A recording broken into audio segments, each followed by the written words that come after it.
one of the more low-key, big-time matchups of week one of the college football season. You got Alabama going to Tallahassee to play Florida State right now. Alabama, a 12.5-point favorite. Now, I get Florida State was, not good last year, to put it simply.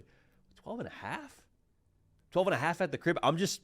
We'll see. We'll see. We're going to do a never too early preview for this game right now. Not going to give you a pick in this game right now. We'll give you a lean because it's the month of May, so we'll give you our lean at the end of this thing. But if you want to get our official prediction, make sure you are subscribed because you're a college football sicko, because you're watching a college football preview in May for a game that's not going to happen for several months. So make sure you're locked in. Make sure you're subscribed. Appreciate y'all in advance for that. Let's break this thing down, though, from the top, man. It's funny when you look at this matchup because the kind of quarterback that gave Alabama trouble a year ago is exactly the same kind of quarterback that Florida State's rolling with here with Tommy Castellanos. Now, that's not me telling you that Florida State has a quarterback advantage. That's not me telling you that I'm buying all the Tommy Castellanos stock I can find. I like the way he fits the system. I like Gus Malzahn. I like a lot about this. He still has to go out there and prove it, though. He still has to go out there and cut up on Alabama defense. But going back to what I said, quarterbacks that gave Bama trouble last year. Diego Pavia from Vanderbilt. Okay, mobile guy. Got it. Jackson Arnold from Oklahoma. Not really known as the most mobile guy in the world, but he was mobile against Alabama that night, going for over 100 yards. Nico Iamaleava, a little bit of wiggle to him. You see what I'm saying here? Thomas Castellanos, I think, is as good, if not a better runner of the football than all those quarterbacks I just named. Alabama and Kane Womack, I like what they have on defense. Top 10 defense a year ago, bring back over half that production. It's a good group. But if you're not able to fix what hurt you last year in the mobile quarterback, this thing's going to be really interesting in the fourth quarter. And you're going to get the crowd into it in Tallahassee. The play's going to be rocking.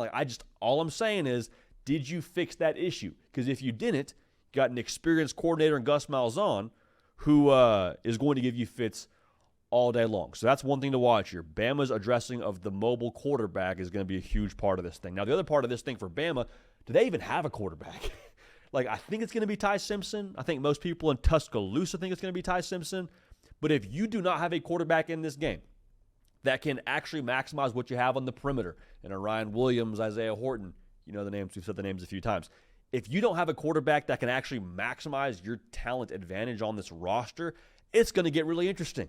It's going to be really tricky. Also, whoever it is that's playing quarterback for you, going to have their first road start, I believe at least, in a spot like this. So it's not going to be just a walk in the park, whoever you're playing against. Tony White is going to, for the DC for Florida State, it's not going to be a casual stroll for him either when it comes to that game plan they have for Alabama. I think he is a future head coach. I think what he was at Nebraska maybe gets overlooked a little bit nationally. That's a good defensive coordinator. He is going to give a difficult picture for a Ty Simpson, a Keelan Russell, and Austin Mack, whoever it is. They're going to have their work cut out for them. So if you're Alabama, yeah, you're the better roster. Yeah, you have more talent. But just like last year with Jalen Milroe, if you don't have something consistent downfield, it doesn't matter. It's kind of the equalizer for the other team in the sense that Florida State can, I think, hang around a lot and, dare I say, at home, find a way to not just cover 12.5, but maybe win the football game.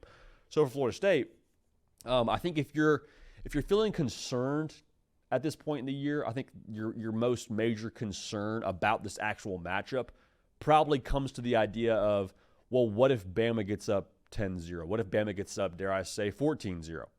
Do we have enough firepower to actually match that? Because as good as I think a coordinator Gus Malzahn is, this thing is built to run the football.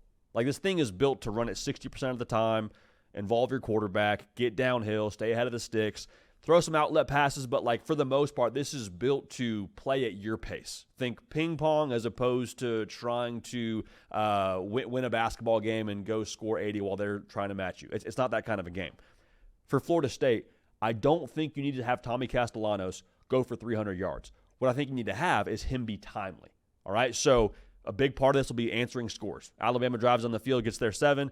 You got to make sure that you answer in that specific scenario. It can't be a thing where you punt it away and hope your defense can hold them. I don't like that situation for you with the Ryan Grubb and Kalen DeBoer coached offense on the other side for Bama. If you're Florida State, you got to find a way to stay within punching distance. A big part of that, I think, is going to come down to converting 3rd and long. So at some point here, Thomas Castellanos got to find Squirrel White, got to find Deuce Robinson, got to win your matchups. He could have a day where he throws for 50% completion percentage, but if that 50% is completed at the right time on 3rd downs and you keep drives alive, I'm cool with it. So it may not be explosive, but if it's timely, we're going to be in good shape for Florida State.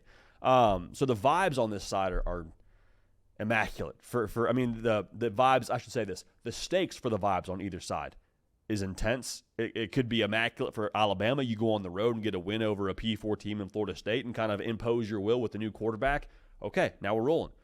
For Florida State, if they can win the football game, that's where this gets really interesting to me. Kind of has a can you imagine feel to it, doesn't it? Like, can you imagine the feel in Tallahassee if they beat Alabama their first game of the year with a new quarterback, new coordinators, all those things? It would just feel like last year, okay, that sucked.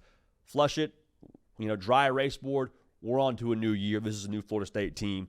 Get the mojo back, the energy back, all those things.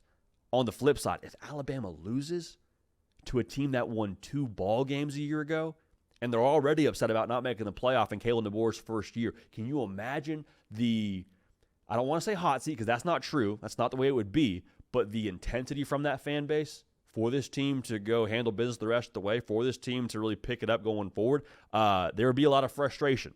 So hear me clearly. No hot seat talk. No, is Kalen DeBoer the right guy talk, but there would be a lot of rumblings, a lot of unhappy campers in Tuscaloosa, to say the least. So my lean on this one, Alabama's still the more talented team. Alabama, I think, still has 3 good options at quarterback, 2.5, depending on how you feel about playing a first-year starter as a freshman in Keelan Russell or in a guy in Austin Mack who hasn't been overwhelmingly exciting from what you've heard so far in Tuscaloosa.